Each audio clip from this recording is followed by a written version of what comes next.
Well, I do thank the member for Berowra for his question, my northern neighbour, and a very strong champion for Australians with disability.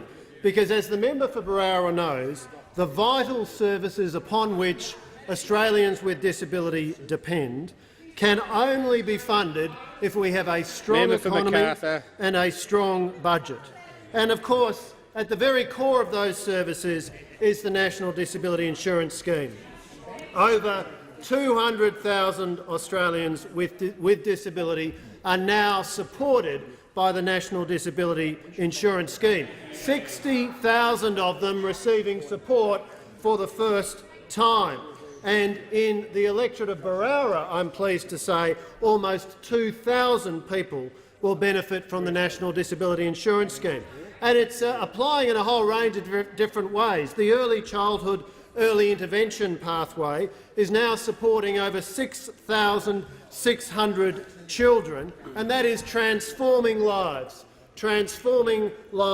for children at a vital and critical stage of life. Now, the National Disability Insurance Scheme is fully funded under our Liberal national government, over $8 billion. Over $8 billion in the Commonwealth budget in 2018-19, out of a total of nearly $17 billion, including the state and territory contributions.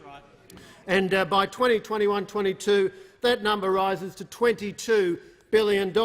And of course, it's not just spending on the NDIS which is rising. Overall spending on social security and welfare was $132 billion in the last full financial year for which Labor had responsibility.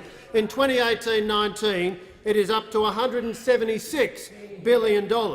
But here is the remarkable and the noteworthy thing. All of that has happened without raising taxes. We are moving on this side of the House from a budget deficit.